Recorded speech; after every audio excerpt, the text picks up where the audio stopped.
Welkom hier by Waldruk vandag. Ons gaan 'n vinnige how-to guide vir jou bokballe strooier doen net voor die seisoen begin. Okay, basiese kalibrasie is nou die app oop het. Ons gaan sommer al die toetse op een slag doen.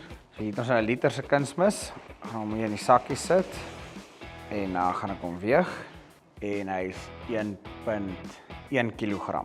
So daar het ons digtheid. Ons gaan dan die skitkassie doen, met dieselfde kunsmis. Ons maak die groot kant van die sif vol en dan gaan ons hom skit deur na die klein kant toe. Skit hom net mooi lekker vir so 30 sekondes. En dan gee dit vir ons verspreiding van ons kunsmis. Jy kan sien hierdie kunsmis is basies B en C. En dan die laaste deel van die toets, vat van die korrels wat die meerderheid is. Ek gaan nou 3 korreltjies hier neersit. En dan gaan ons hulle met die stok breek om te sien hoe hard is hulle. Jy moet hom op 'n stukkie yster neersit. Hy gebreek.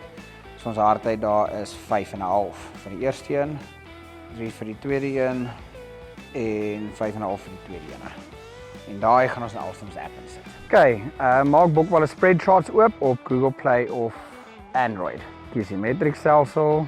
Hier is 'n M35W strooier wat ons vandag op werk. Hier is 'n isobar strooier. Ons gaan altyd fertilizer analysis kies.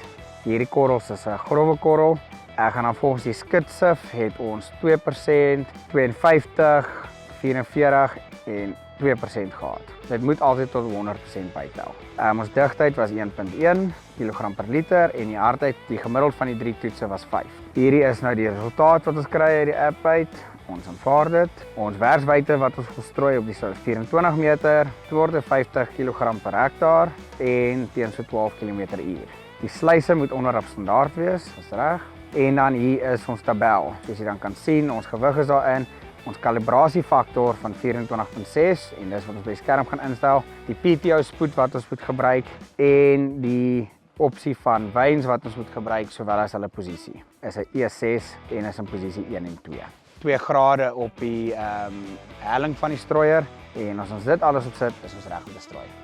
Net 'n paar belangrike goeders om vooruit te kyk as jy nou jou strooier uit die stoor uit gaan haal het en gehak het. Eerstens, kyk asseblief na die drawbar op die trekker. Dat hy of uit is of uitgeswaai is na die kant toe. Laat jy nie die PTO shaft seermaak as die trekker gaan sak nie. Tweedens, na dit, as jy nou klaar jou skitkas, breekstokkie of hardheid toets en die digtheid van die kunsmis in die app ingetik het en jou resultate gekry het, kyk dat jou waterpas op die regte grade gestel is vir die spesifieke kunsmis wat jy nou gaan strooi. Tweedens, van die app af, as jy dit nou gedoen het, is kyk dat jou wyns agterop die korrekte wyns is en dat hulle in die korrekte posisie in die gate onder op die sluise is en dat hulle in 'n goeie kondisie is, dat hulle nie dalk uitgesluit is of gate in het nie. Die laaste ding om vinnig op die strooier te check is die posisie wat jou sluise in is, dat hy dieselfde as op die app is en dat jou disks mooi vas is, dat hulle geen speling op het op daai beringkie wat onder is.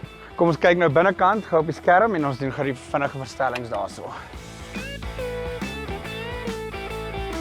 As jy skerm aansit, gaan jy sien hier is jou skerm as jy nou opstart en hy gaan vir jou wys wat alles in orde is. As jy kom, baie belangrik, ons kalibrasiefaktor.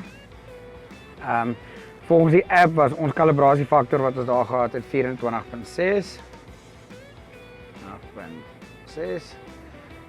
En ons strooiwyte het ons 24 meter gestel.